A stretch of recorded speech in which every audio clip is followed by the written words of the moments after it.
اللہ رب العزت نے قرآن مجید میں ارشاد فرمایا فَانْتَشِرُوا فِي الْأَرْضِ وَابْتَغُوا مِنْ فَضْلِ اللَّهِ کہ زمین میں پھیل جاؤ اور اللہ کا فضل تلاش کرو۔ بے شک۔ تو علماء کرام کہتے ہیں کہ یہاں اللہ نے اپنے فضل سے مراد وہ رزق کی تلاش میں نکلنے کو فرمایا، اپنا فضل فرمایا۔ گویا رزق کی تلاش میں جب انسان نکلتا ہے دن میں کسب حلال کے لیے تو اللہ کے فضل کو تلاش کر رہا ہے۔ بے گویا کہ شک۔ آپ دیکھیں اللہ نے دنیا اور آخرت میں تقسیم کر رکھا ہے، آپ کا ایک وقت مقرر ہے دنیا میں اور اسے ایک امتحان گاہ بنا دیا ہے۔ صحیح۔ آج ہم جو کچھ کریں گے جزا اور سزا ہمیں آخرت میں ملے گی۔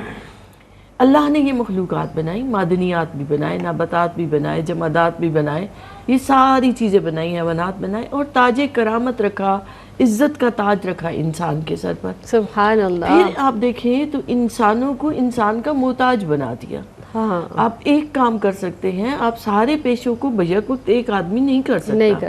جس سے ضرورت پڑتی ہے اسے انسانوں سے میل جول کی بھی، لین دین کی بھی اور ان سے معاشرتی تعلقات کی بھی۔ ایک کھیتی باڑی کرتا ہے تو ایک کپڑا بنتا ہے، ایک جوتے بناتا ہے تو ایک بیگ بناتا ہے۔ ایک اس طرح سے نظام حیات ہے جو رواں دواں ہے، چل رہا ہے۔ اب جب اللہ رب العزت نے یہ دنیا بنا بھی امتحان گاہ دی، اس میں بنائی بھی انواع و اقسام کی چیزیں، تو پھر اس نے امتحان گاہ میں کچھ امتحان اور کچھ آزمائش کے لیے کچھ تصورات ہمیں عطا کیے ہیں، جن میں ایک تصور حلال اور حرام کا بھی ہے۔ حلال لفظی مطلب لیں تو رسیاں کھول کر آزاد کر دینا کہ یہ چیز ہے جو تمہارے لیے حلال ہے، یہ تمہارے لیے جائز ہے، یہ تمہارے لیے اچھی ہے، اس کو تم استعمال کرو، اس سے تم کھاؤ پیو، اس سے تم فائدہ اٹھاؤ، نفع اٹھاؤ۔ اور حرام وہ چیز جس پر پابندی لگا دی، منع کر دیا، سختی کر دی، اس کے قریب نہیں جانا، یہ کام نہیں کرنا۔ اب علماء کرام کہتے ہیں کہ ایک طرف تو آپ دیکھیں تو معدنیات میں، نباتات میں، ہر چیز میں کچھ چیزیں حلال کر دی ہیں، کچھ چیزوں سے منع کر دیا ہے۔ یہ شرعی اصطلاح میں حلال و حرام کا ایک تصور تو یہ ہے کہ وہ چیزیں فی نفسی، جانوروں میں بھی، نباتات میں بھی، معدنیات میں بھی، جو اللہ نے کھانا ان کو پسند کر دیا، ان کو جائز کر دیا، انہیں حلال کہا گیا، اور جن چیزوں سے منع کر دیا کہ یہ مت استعمال کرنا، ان کو حرام کہا گیا، جن پر پابندی لگا دی۔ پھر اسے آپ یوں بھی دیکھیں تو اللہ رب العزت نے بتا دیا خون تمہارے لیے حرام ہے، لحم الخنزیر حرام ہے تمہارے لیے، مردار حرام ہے۔ اب یہ جانور بھی تمہارے لیے حلال ہیں تو ان کا ذبح کرنا بھی اس طریقے پر ہوگا جو اللہ اور اللہ کے رسول کے بتائے ہوئے، تب حلال ہوگا۔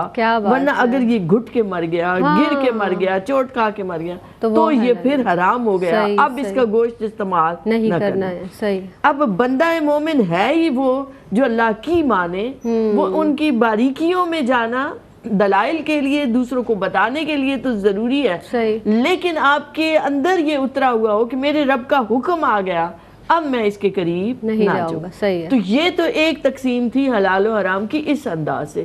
دوسری تقسیم جو کسب حلال کی کہ تم نے مال کو حاصل کیسے کرنا ہے، طریقہ کار کیا ہوگا، اس میں پھر حلال اور حرام طریقے رکھ دیے۔ اگر مال وراثت سے آیا تو حلال ہے تمہارے لیے، توفتاً کسی نے ہدیتاً دیا ہے تمہیں، تمہارے لیے حلال ہے۔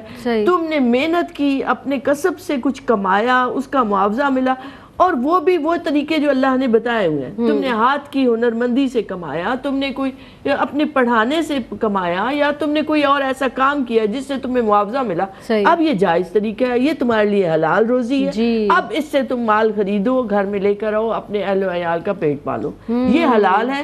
اور انہی میں تحصیل مال کے وہ طریقے جن سے منع کر دیا، چوری، ڈاکہ، سود، اسی طرح سے ملاوٹ والا مال، یا کچھ بھی رشوت سے آپ تم لے کر آتے ہو، جو یہ مال حرام ہو گیا۔